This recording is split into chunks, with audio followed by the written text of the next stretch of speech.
Wangechi Muriuki, who is the country manager of Invest in Africa. Thank you so much for joining us. Welcome. All right, now just to start off on a very general note, what is the Small, Medium and Enterprises Day all about, considering this is the second year that we'll be celebrating SMEs? Okay. The day is set to raise public awareness about the important role that SMEs play on our economy, and more specifically the role that they play in ensuring that the sustainable development goals have been met. Yes. Now, as Invest in Africa, how would you say you work with these small and medium enterprises? Invest in Africa's main focus is actually developing the SMEs. Yes, we are working to link SMEs to access finance, to access critical skills, to run their businesses effectively, and to link them to market opportunities through procurement. All right. So that is primarily what we do, and towards that we've built an online platform called the African Partner Pool, where we identify SMEs, we register them onto the platform, we take them through a rigorous vetting process and validate them so that they can access procurement opportunities from our partners that we are working with. So Invest in Africa is a partnership of organizations within the private and public sector that are working together to develop SMEs and drive job creation. All right. Yes. On matters of job creation, according to my knowledge, when it comes to Invest in Africa, sorry, you are dealing, or rather, you have dealt with 1,600 SMEs. Yes. All right. So, with the ups and downs that and the challenges that SMEs go through, that we, of course, we're going to talk about in just a bit. What would you pride yourself in as the country manager of this body? So first of all, SMEs face very many challenges, and I'm glad that you recognize that. So what Invest in Africa is doing is to bridge some of those gaps, because those gaps are the ones that minimize or compromise the ability of SMEs in working with the large companies. Some of the organizations that we partner with are Talo Oil, for instance, Safaricom, Nation Media Group, EY, Equity Bank, and others, Shell, that we partner with to make it easier for the bigger companies to do business with SMEs, because we want them to scale, we want them to grow, we want them to access more and more opportunities. So by registering the small and medium enterprises on our platform is a first step towards building their visibility, helping them to get recognized, positioning and packaging them for the opportunities that arise from these organizations who put out some of their procurement opportunities on the platform. Yes. So the 1,600 are companies that are visible on the platform, and majority of them have been vetted by Invest in Africa. All right. Yes. So with that said, we have two types of SMEs. We have the informal sector and the formal sector. Do you work with both of them? We mostly work with the formal sector SMEs, and this is for the obvious reasons. If we are vetting SMEs, positioning them and packaging them to work with large organizations, they've got to be formally registered. No, that's very true. Large organizations and multinational companies only work with SMEs who have the capability and the capacity to deliver. We are a private sector initiative, and therefore our role is to help SMEs attain to these standards. We build their capacity, we train them, we offer them mentorship through the platform. We also organize training programs outside the African Partnership Pool platform. So in other words, what we do is we deliver our programs through the platform and also through capacity building to ensure that SMEs meet the standards. All right. Yes. Okay. hand in hand with that, I think it's important for me to mention to our viewers that Yes. SMEs are any company that would work with 250 people and below. Yes. And believe it or not, SMEs are the ones that drive economies. Most countries' economies, the world economy is driven by SMEs, and this is as high as 90%. In Kenya, as Wangechi has just explained, or what I'm just trying to put out, is that SMEs are divided into two. There's the informal and there's the formal. Now, the informal sector, the informal part of SMEs drives deals more of the economy than the formal sector. So how does this work from where you sit? Is this a fair game? Because we have the formal being taxed, but the informal, on the other hand, is not taxed as much. We had this argument in the boardroom before we came on air. So maybe you can shed more light into that.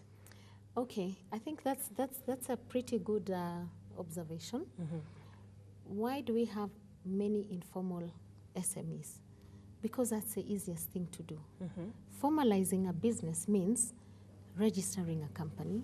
It means meeting the minimum standards of compliance, like getting tax registered, registering the PIN, having a business location, paying up the certificate to get the county trading license. But all that is a lot of work for a lot of people.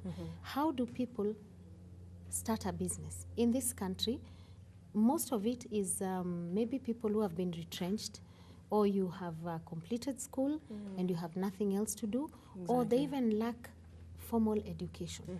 So the juakalis of this world, we've got lots of roadside mechanics. A lot of them are informal businesses. And I think there are very, very many.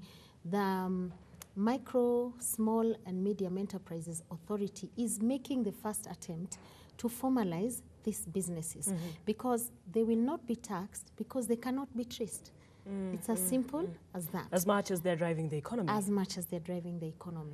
So when you pay for goods and services by the roadside, most of the time you pick on that mechanic or a carpenter who you just pay money by cash. Perhaps there's no receipt. So it's very difficult to trace them, but they're the ones that employ the most people. So when you look at the skilled labor force, most of them are employed by the informal sector. And I think they constitute more than 70% of SMEs in Kenya. So those are typically the MSMEs, the micro, the really micro, small companies. Is it important to get them registered? It is very important. So what exactly can the government do to make this simpler? Because you've just mentioned the fact that it's very hard to get your business registered, and this I can attest to. Whether it's a company, whether it's just a small business, it can take a toll on you, and that's why I'm guessing it takes your time, your energy, and of course it affects you financially and maybe even emotionally, Wangechi, if you look at it properly. So what exactly can the government do to make this simpler? First of all, to create awareness about the importance of being registered. Operating informally means that you will only remain at the same level for all the years without growing. And that's the other problem that we're having in this country. SMEs cannot grow because of various reasons. But the first step is the formalization.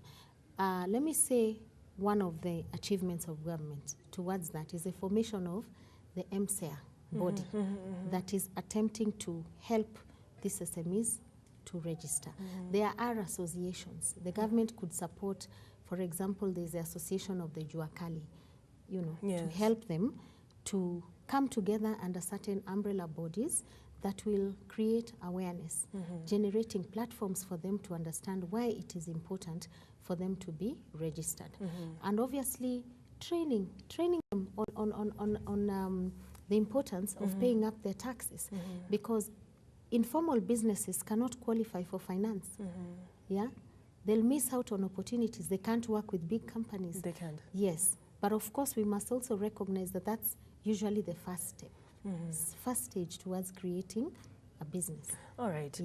With that fact put to the public that it's very hard for SMEs to grow in the country now. We suffered a very tough year last year, especially the SMEs. And not only did we suffer from the long electioneering period, Yes. we also had the government downing the interest rates for the banks. And they were coming, the government was doing it from a very good perspective. The perspective was decrease the rating rates, the lending rates. Yes. Have people try and better the economy by asking for more money from the banks. That way they can better their businesses. But what the banks did was now also up their lending rates because it becomes riskier for them to lend to SMEs. And now that makes it hard for SMEs or a common Wananchi to try and lend, or rather get money from a bank to better their business or even start their business. Do you think the government made a wrong move, or was this the right move? Who's at fault here? Because at the end of the day, the common Wananchi is suffering, and the common Wananchi is the same person who will try and do business out there. So where is your stand when it comes to that particular situation of the interest capping rates? I think the interest capping rates is, the philosophy behind it was very, very clear. Okay? Introducing a cap means you're trying to create a fair playing ground For everybody. for everybody, which was a good move. However, we must also understand banks. They lend using the depositors' funds. And therefore, all they're doing is to try and stay in business. It's very, very risky to lend to companies who have no track record. So banks do lend to SMEs. What reduced was offering loans without collateral. And therefore, because most SMEs lack the collateral, they're then locked out of this funding. So what we saw is a lot of SMEs borrowing from other sources, like SACCOs, you know, and this is what has also given rise to the other alternative investment groups and Shylocks and other very, very expensive and ways dangerous. of accessing, yes, credit. So most of them have been blacklisted. A lot of SMEs are appearing on the CRB, and obviously last year was a tough year for everybody in business. But while we're at it, access to finance remains one of the biggest challenges for SMEs. Regardless the fact that we had the capping rates. Exactly. Because banks require collateral, and a lot of SMEs also do not have a credit history. That's what banks need for them to assess who qualifies for finance. Most of these SMEs do not meet the minimum qualifications for accessing finance because banks require SMEs to have a track record in business.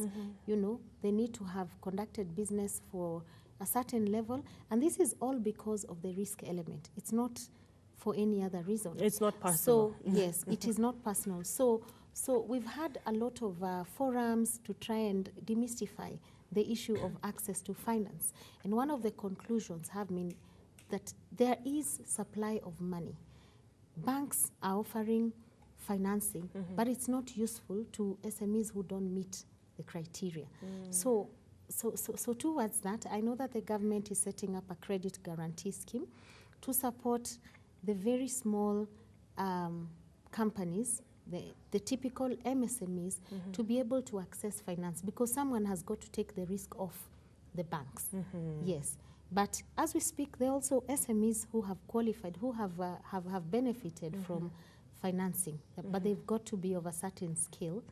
They've got to have the proof that they can repay, which is where the challenge lies. So a lot of capacity building and training is required to help SMEs also understand how banks work, what banks require, what are the next steps to take, where can they go for money. But there are certain banks, there are even banks that offer non-collateralized loans for fast LPOs. Yes, so it's just about information. That's the other challenge that SMEs have, access to information, or even access to the right information. So that is why we exist as Invest in Africa, to try and offer as much information as possible out there to small businesses, because we recognize the role that they play in the economy, and organizations such as ours and many others are out there working to handhold the SMEs. And trying to support them. Exactly. So the hassle is not, okay, it's bad, but it's not that bad. All you have to do, all SMEs are lacking is just access to information. Most of it is access to information. All right. Yeah. And from where you sit, Wangechi, as the country manager of Invest in Africa, you've seen a lot of SMEs walk into your organization. People are looking for help. Where would you say the SMEs stand in Kenya? Apart from the fact that they are the economy driver, where would you rate them in the country and their growth and how things are looking in future? Okay, let me just say that the majority of SMEs we have in Kenya are the micro enterprises. They constitute more than 70% of the total percentage of SMEs. Then the other majority belong to the small category. That means they make a turnover of less than 200 million and below. We don't have enough medium-sized enterprises. And that's where you really get the impact in growing economies, driving job creation. But the journey has got to begin from somewhere. So we have a big percentage of SMEs that are typically at the bottom, if for lack of a better word, at the bottom of the pyramid of the SME constitution. But there's a lot of effort now. That's why banks also have SME clubs to try and train, educate, expose. Today we are talking about mentorship programs to connect. There's a platform like ours to connect. There's online means. So lots of goodwill, lots of activity out there, but we still need to do a lot more in terms of helping SMEs grow and scale. All right. Yeah. Okay, and a day like tomorrow, just to celebrate entrepreneurship and, as you said, create awareness to the SMEs.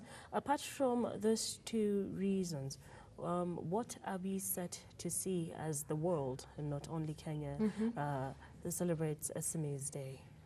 I think much of the activity lies around creating public awareness.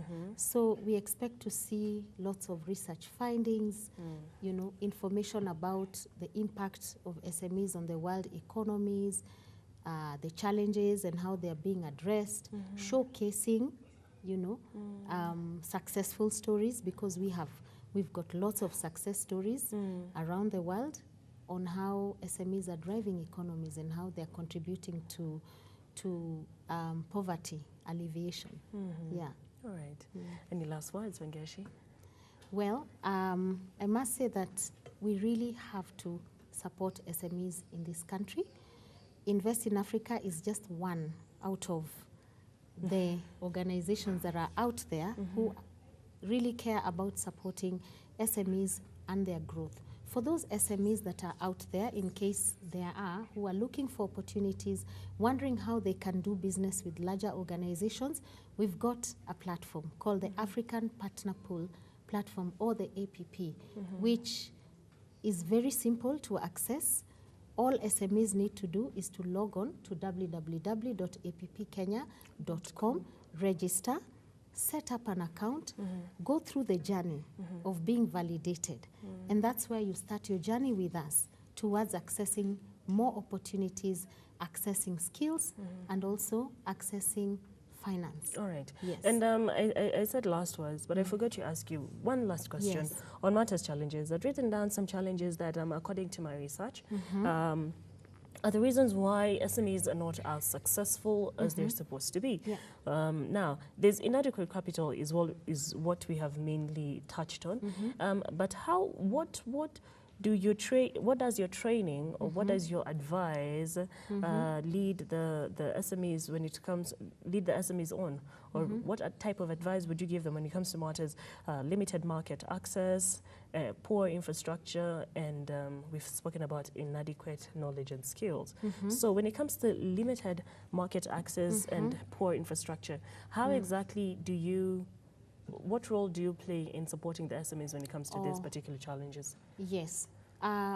Towards the challenge of access to markets, we've got the platform that I've talked about. By registering on the platform, SMEs can access opportunities from our private sector partners who put out some opportunities on the platform. We partner with Safaricom, for instance, to try and promote women in business. And when there are such opportunities, they'll be listed on our platform. So we are working to bridge the gap, to bring the opportunities closer through information and to help SMEs to respond to them. On the infrastructure, you know, infrastructure is largely the responsibility of the government. We try to engage the government where we can, and there are also other bodies that work towards just ensuring that the right infrastructure is in place. And you know, infrastructure is it's a big word. There's market infrastructure, there's physical infrastructure. It depends on what infrastructure does exist. But now with the devolution again, county governments are also responsible to ensure that the right to support the infrastructure that will ensure that markets thrive and trade is enhanced so that SMEs can benefit. So Wangechi, you can comfortably say that the SME world, there's some light at the end of the tunnel? Yes, there is. There is hope. There is hope. Like I mentioned, the government is doing a lot. You know, there are institutions and bodies that have been set up.